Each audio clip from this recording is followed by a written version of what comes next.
The sharp crack of the auctioneer's gavel echoed through the crowded Pine Brook Civic Hall.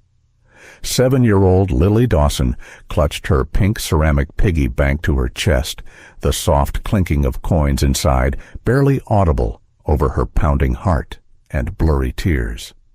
$40,000, the auctioneer called, his voice firm and commanding. Do I hear 45? Lily's tearful eyes followed the rising bidding paddles, each one a slash to her fragile hope. Across the room stood Ranger, her late father's K-9 partner, a powerful German shepherd whose loyal gaze swept anxiously over the sea of faces. His ears suddenly perked up, locking on Lily's tiny frame. With a sudden, urgent pull, Ranger lunged at his leash, startling the officer holding him. A low whimper cut through the murmurs in the hall as Ranger strained toward the girl. The handler regained control, but not before everyone in the room saw it, that undeniable bond between the child and the dog. Beside Lily, Sarah Dawson slipped an arm gently around her daughter's trembling shoulders, holding her close as fresh tears slid down Lily's cheeks. This wasn't just a pet being auctioned off.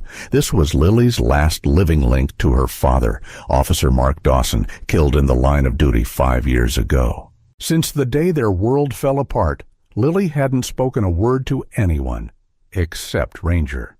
Her father's shadow lived in that dog. 50,000, a man near the front called out, his tone cold and confident. Lily's breath hitched. Fear squeezed her chest. They couldn't afford to match that. Greg Taylor, Lily's stepfather, shifted awkwardly beside them, a flicker of relief in his expression that Lily didn't yet understand. Greg believed the dog was holding Lily back. But Sarah knew better.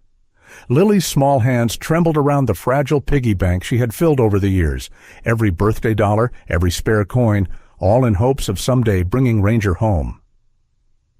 55,000, came another bid. The voice belonged to Victor Langston, the powerful head of a private security firm, clearly determined to win. Lily looked up at her mother, eyes wide, her expression one of panic and heartbreak. Sarah leaned down, gently brushing her daughter's tear-streaked cheek. "It's okay, sweetheart," she whispered, her voice breaking. "We'll figure something out." But deep down, Lily knew. Ranger wasn't just a dog. He was the only soul who remembered her father the way she did, the only one she trusted enough to speak to in 5 long silent years. Her grip on the piggy bank tightened as hope began to slip through her fingers like the coins she had counted so carefully. Then a calm voice rose from the back of the hall. 60,000, it said, steady and final. The crowd turned. Lily's eyes found Eli Granger, a quiet, reclusive rancher known for his wealth, though he rarely attended public events. Sarah's breath caught. She had no idea why someone like Eli would step in, but for the first time that evening, a fragile spark of hope flickered inside her. The room went silent. All eyes shifted to Victor Langston, whose jaw clenched, but he remained silent. 60,000, the auctioneer confirmed. Going once, going twice, sold. Applause followed, but Lily barely heard it. Eli Granger had won the bid. But what did that mean for Ranger? And for her? She held her piggy bank tighter, locking eyes with the dog across the room. He stood perfectly still, watching her with a quiet, solemn gaze. It was as if he understood what was hanging in the air between them. Lily silently prayed this wasn't goodbye. That night she sat by her bedroom window, watching snow drift softly over Pine Brook. The room around her was filled with whispers of the past, old photos, drawings, a worn stuffed animal held close. In the doorway, Sarah watched her daughter, heart aching. 5 years had passed, yet the loss of Mark still felt like yesterday. He had been the heart of their family, respected, brave, deeply loved in the community. And wherever Mark had gone, Ranger had been right beside him. Sarah remembered the day their world shattered. A routine bust gone wrong, the devastating phone call. the funeral. Ranger had survived, but something in him had changed, just like Lily. After that day, her voice vanished. Only Ranger seemed to bring pieces of her back. Greg Taylor had stepped into their lives 2 years after Mark's death, offering what seemed like stability and a second chance at normalcy. At first, Sarah Dawson had believed his steady presence might help Lily heal, but Greg never truly grasped the bond between Lily and Ranger. To him, the dog was a living relic, a tether keeping Lily trapped in grief. One quiet evening, as Sarah passed the kitchen doorway, she paused. Greg was on the phone, his voice low, tense. Her heart skipped when she heard a name. Victor Langston. Langston owned a powerful private security firm and had made no secret of his interest in acquiring Ranger for commercial use. "I'll talk to Sarah again," Greg said into the phone, "but I can't guarantee anything." Sarah stepped in, eyes narrowed. "Who was that?" she asked, her voice tight. Greg lowered his phone and sighed, folding his arms. "Victor Langston. He still wants Ranger. Says the dog needs structure, a purpose." Sarah's expression turned sharp. "He has a purpose," she replied coldly. "Her name is Lily. He's the only one she truly connects with." Greg shook his head, frustration building. "But maybe that's the problem, Sarah. She's not moving forward. Maybe the dog's holding her back." A surge of anger rose in Sarah's chest. "Ranger is the last link to her father. If we take that away, we risk losing her completely." Greg looked away, jaw clenched. "I'm worried too, but it's been 5 years. We have to consider all options." Before Sarah could respond, her phone buzzed, an unknown number lighting the screen. She answered cautiously. "Mrs. Dawson," a deep voice asked, "this is Eli Granger. We haven't met, but I believe we need to talk." Eli Granger was a well-known figure in Pinebrook, wealthy, reclusive, and respected. His sudden interest left Sarah uneasy. "About what?" she asked warily.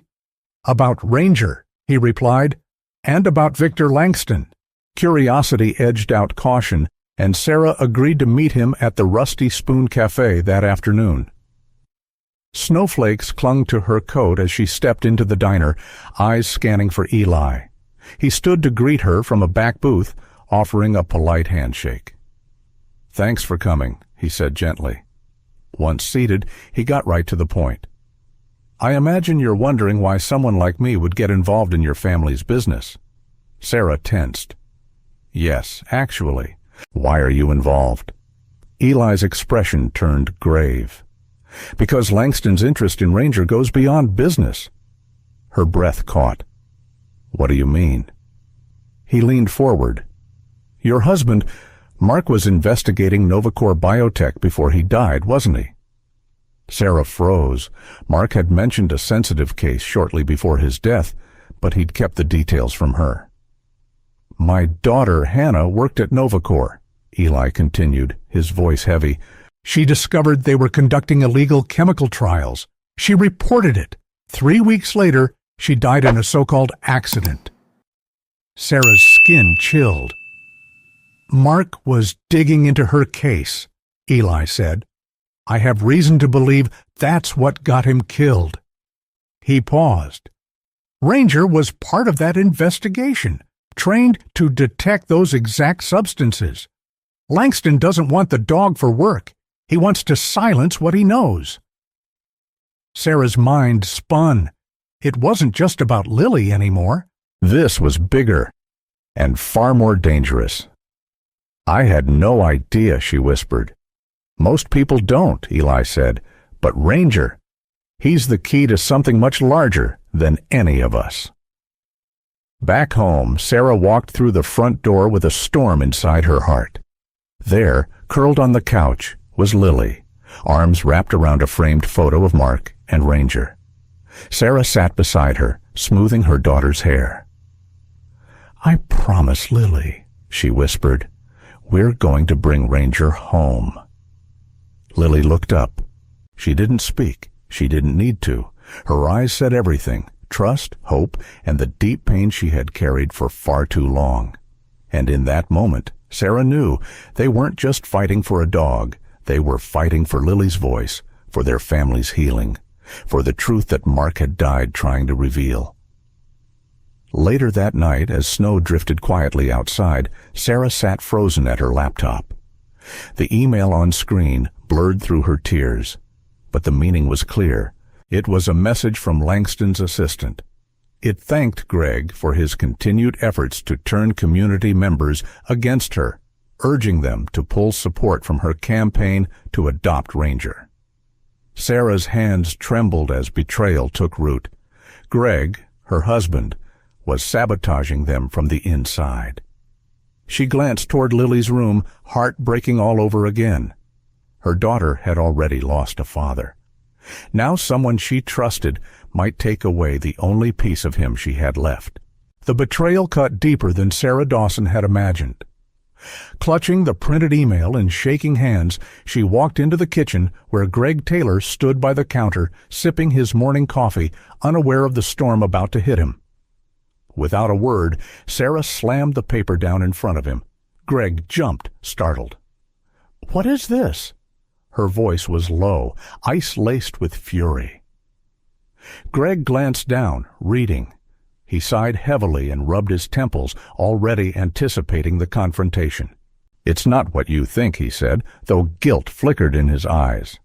"Not what I think," Sarah snapped, her voice sharp and raw. "You've been actively undermining us, undermining Lily, turning people against our family." "I'm trying to help," Greg shot back defensively. "Don't you see? Lily's attachment to Ranger isn't healthy. Langston can give the dog structure, real purpose. Lily needs to let go." Sarah stared at him, stunned. "He's her lifeline, Greg. The last piece she has of her father. And you're helping someone tear that away from her?" Greg turned his gaze away, shoulders tense. "I didn't want to hurt her," he muttered, "but this obsession is pulling us apart. It's destroying any chance of a normal life." Tears burned in Sarah's eyes, but her voice stayed strong and steady. "Lily's healing is our life, Greg. If you can't see that, if you can't support that, then maybe you don't belong here." Her words hung between them, heavy with consequence. Greg didn't argue. He simply nodded, his face hollow. "I'm sorry," he whispered, and walked quietly out of the room. That afternoon, Sarah sat in a quiet corner booth at the Rusty Spoon Cafe, hands wrapped around a steaming cup of coffee. Eli Granger sat across from her, listening carefully as she explained everything. "Langston's using Greg to sabotage us," she said, "and it's working. Several major donors have already pulled their support." Eli's expression darkened. "Langston's influence runs deep, but he's reckless," he said thoughtfully. "He's betting on you folding under pressure." Sarah's gaze sharpened. "I won't fold, but I need your help, Eli. I can't do this alone." He nodded solemnly. "We both have something personal at stake here, and we'll see this through. Together." As the waitress refilled their cups and moved away, Eli leaned in, lowering his voice. "I've arranged a meeting tomorrow," he said. "There's someone who might have critical information, someone who used to work for Novacor, but it's risky. We have to tread carefully." Sarah agreed immediately. The possibility of exposing the truth, of honoring Mark's sacrifice, gave her new strength. That night, Sarah sat beside Lily's bed. The little girl clutched her father's old badge in her hands, the metal dulled from years of touch. Sarah gently brushed Lily's hair back. "Sweetheart," she whispered, "tomorrow I'm going to meet someone who might help us bring Ranger home." Lily's eyes widened slightly. Her lips parted, but no words came. Instead, she reached out and squeezed her mother's hand. A silent promise of trust. The next day, Sarah and Eli stood outside a weathered farmhouse on the edge of Pine Brook. An older man with wary eyes stepped out to meet them. Daniel Frey, a former NovaCore biotech employee, led them inside cautiously. "I worked with Eli's daughter," he said nervously. "She was digging too deep, trying to expose NovaCore's illegal testing programs." He handed Eli a worn folder filled with documents. "These show chemical trials that were never approved, substances that are dangerous and highly restricted. Your daughter died because she knew too much, and so did Officer Dawson. He and Ranger got too close. Langston knows the dog is evidence, and he's not going to stop." Sarah's pulse pounded as she flipped through the pages. Her husband had died protecting these secrets. Now she held the proof in her hands, and a chance to finish what he started. Daniel looked at her, his expression grave. "This isn't just about your daughter or your dog. These people are dangerous. If they find out I talked to you—" Sarah met his gaze, resolve hardening inside her. "I won't let them hurt anyone else. Not again." Later that evening, Sarah returned home and locked the documents safely away. She stepped quietly into Lily's room and found her sleeping, still clutching her father's badge. She leaned in, gently smoothing her daughter's hair. "I promise," she whispered, "I'll protect you, always." Downstairs, Greg sat alone at the kitchen table, shadows flickering across his weary face. When Sarah entered, he looked up, eyes full of regret. "I made a terrible mistake," he said quietly. "I thought getting rid of Ranger would help Lily move on, but I see now. I only made things worse." Sarah's voice was calm but unwavering. "If you want to make this right, then stand with us now. Support Lily, support Ranger, not Langston." Greg nodded slowly, sincerity softening the lines in his face. "I will, whatever it takes." Sarah stood at the doorway, pausing only a moment. "I hope you mean it, Greg, because right now, trust is all we have left." That night, as snow blanketed the quiet streets of Pine Brook, Sarah lay awake. Her thoughts were heavy but clear. There was a battle ahead, one that would test everything they had left. But for Lily's healing, for Mark's legacy, and for the truth. She would fight, no matter the cost. The fight ahead would be long and uncertain. It would demand strength, courage, and sacrifice. But as Sarah Dawson lay in bed, listening to Lily's soft, rhythmic breathing through the thin wall, she knew exactly why she would fight. Because Lily deserved healing, because Mark deserved justice, and because Ranger deserved to come home. The morning sun rose pale and distant over Pine Brook, casting a cold hush over the sleepy town, the kind of stillness that settled just before a storm. Inside the Dawson home, 7-year-old Lily sat quietly at the kitchen table, dressed in her very best, a pale blue dress buttoned to the collar and a cardigan too light for winter. Her small fingers clutched the chipped pink piggy bank she had guarded for years. She hadn't spoken a word since the night before, but her silence carried more determination than any speech ever could. Her eyes never once left the window. In the kitchen, Sarah moved with nervous purpose, carefully braiding Lily's hair into 2 neat plaits. Her hands trembled slightly. Near the door stood Greg, a quiet observer. The tension between him and Sarah had eased, if only slightly. He had done the unthinkable, withdrawn his support from Langston, even donating the remainder of his savings to Lily's cause. They drove in silence toward the Pine Brook Civic Hall, where the annual law enforcement auction was already underway. Outside, news vans were lined up like sentinels, cameras rolling. Inside, every seat was filled, donors, reporters, officials, all eyes on the event's final act. But Lily had eyes only for Ranger. The moment Officer Medina led the German shepherd into the hall, his ears perked, nose twitching.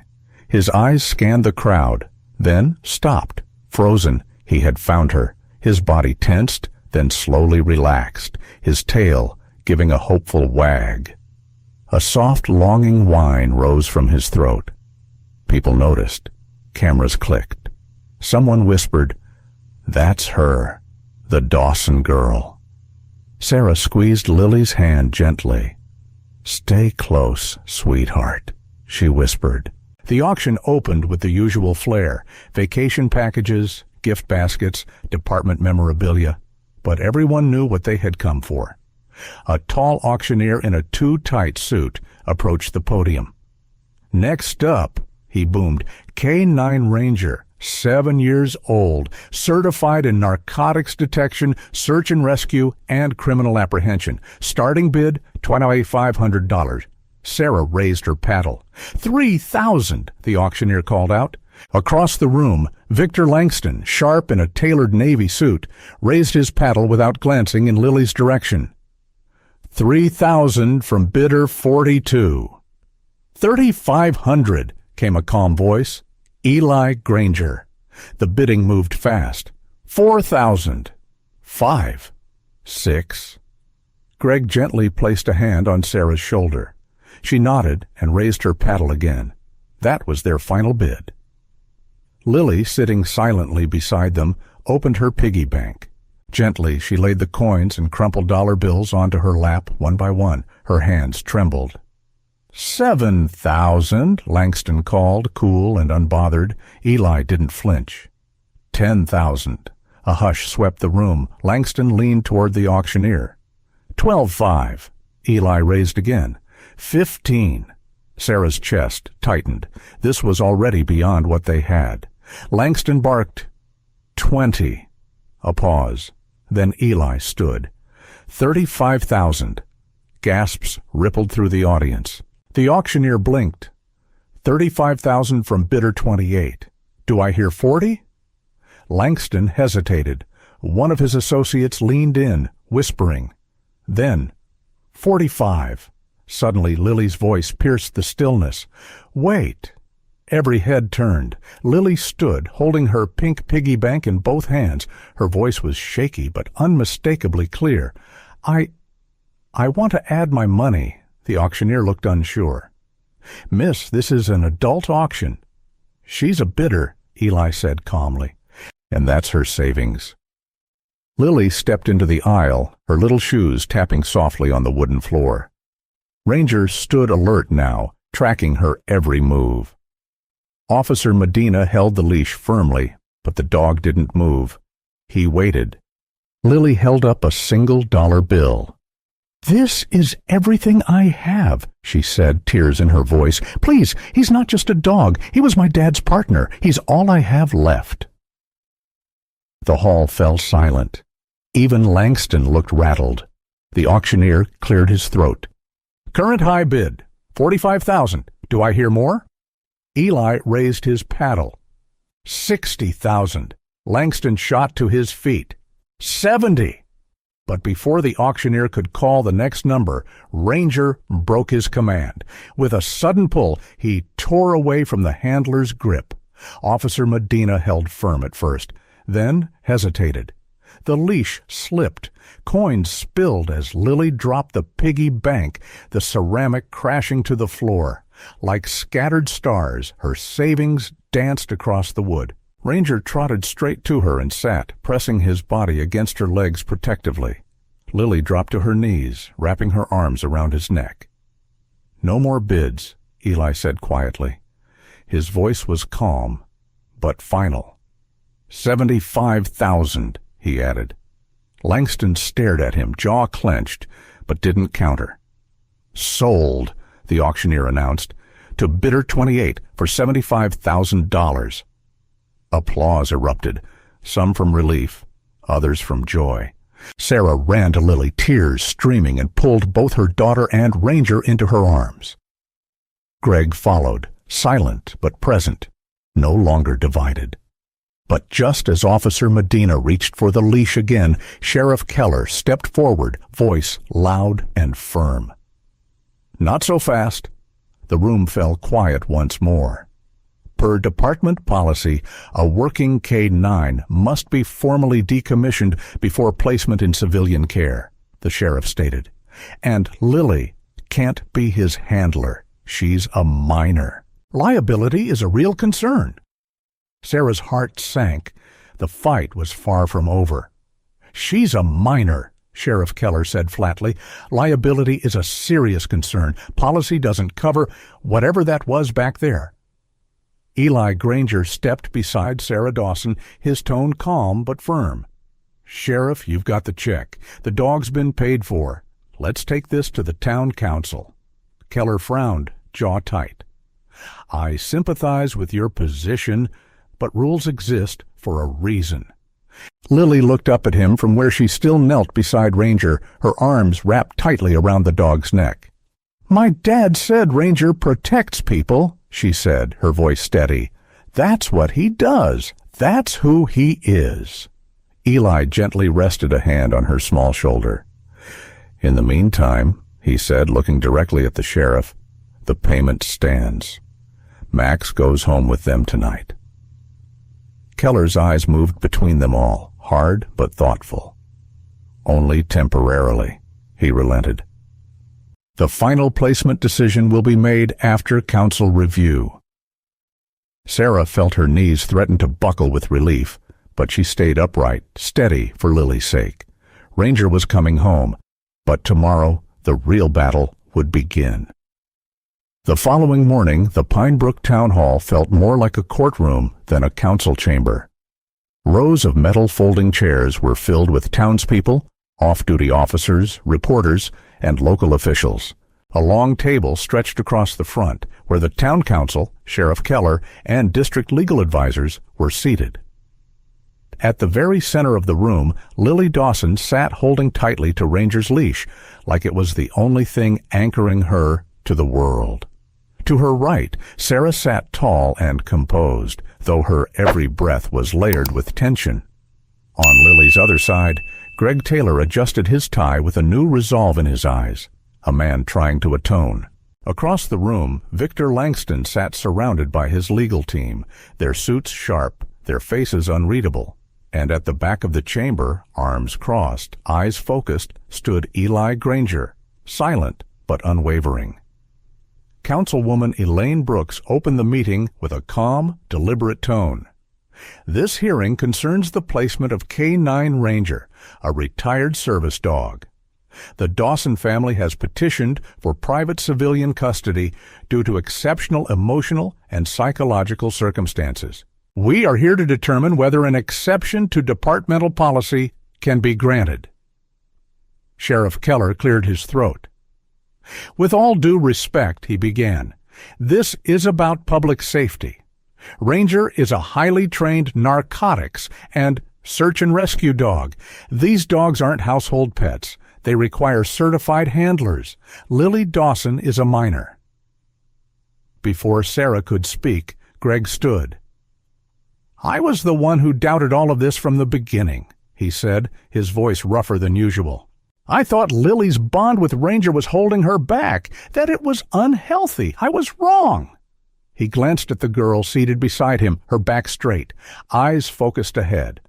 That dog didn't trap her. He brought her back. He's the reason she started speaking again, the reason she's healing. A low murmur rippled through the crowd.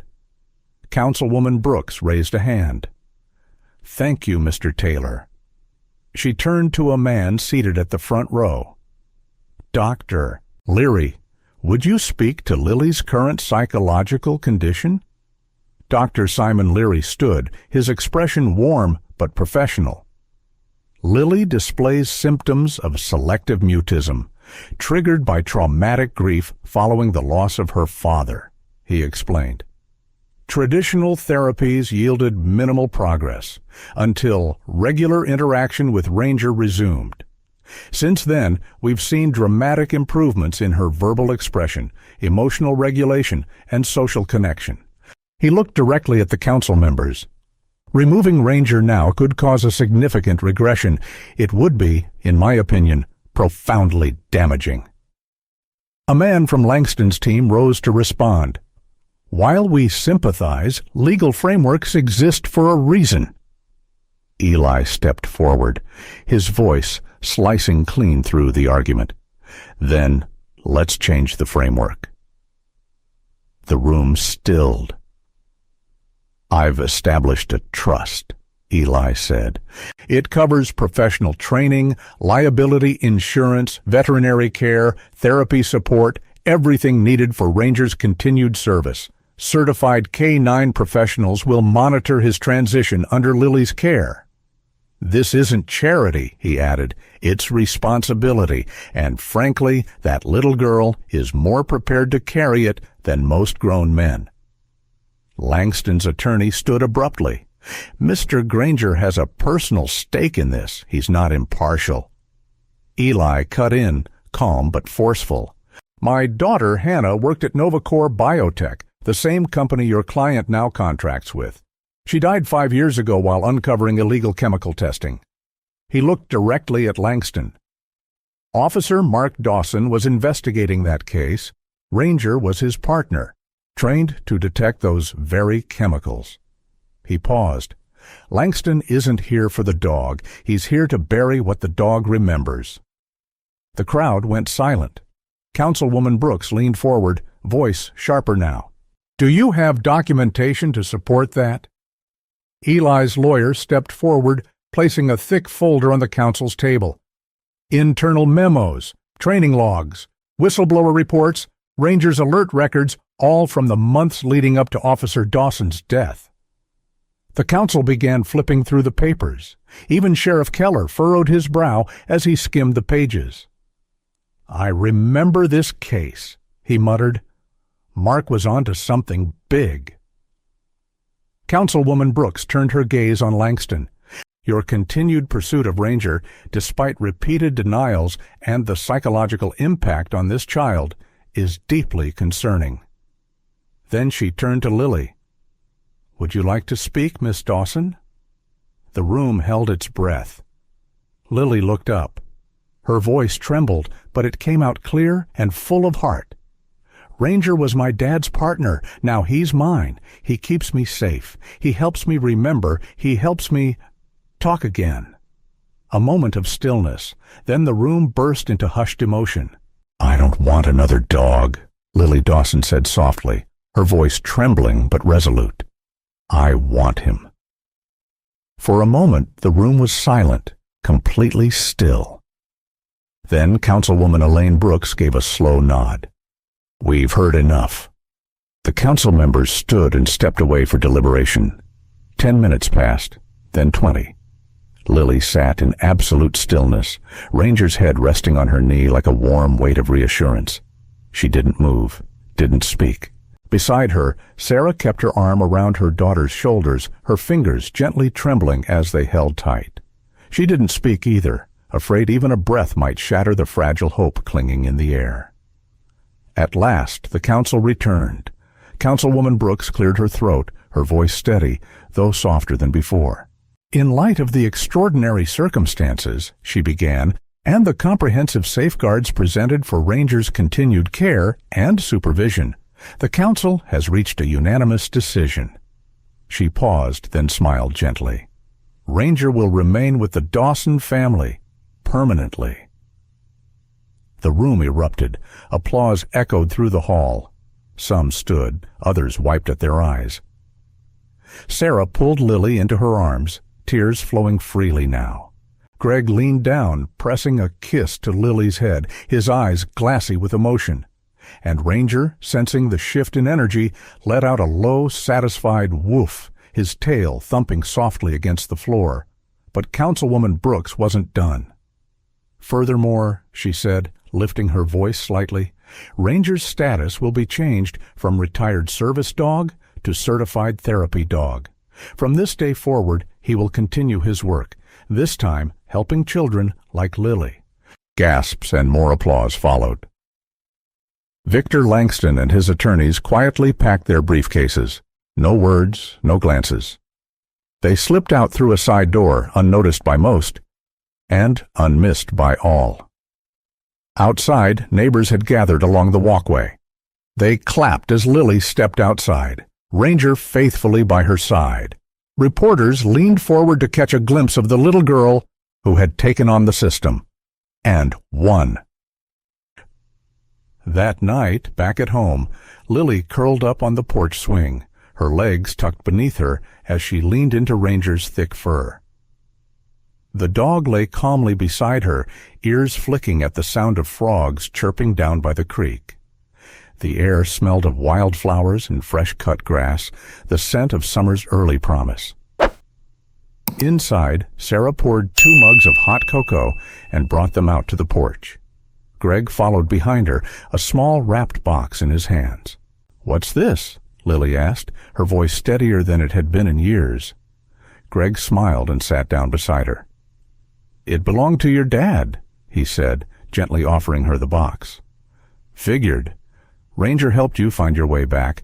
You might as well have something to help guide you forward."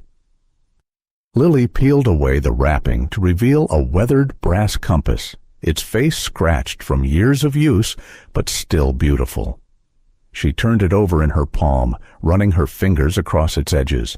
"You know what Daddy used to say about Ranger?" she whispered. Sarah smiled. "Tell me." "He said Ranger could always find what was lost." Lily looked up at the stars above them, glowing faintly in the night sky. Then she looked down at the dog by her side, who raised his head just enough to nuzzle her knee. "I think he was right." We hope you enjoyed today's story. If it touched your heart, don't forget to like, comment, and subscribe so you don't miss more powerful stories like this one. What did you think of Lily and Ranger's journey? Let us know in the comments below. We'll see you in the next video.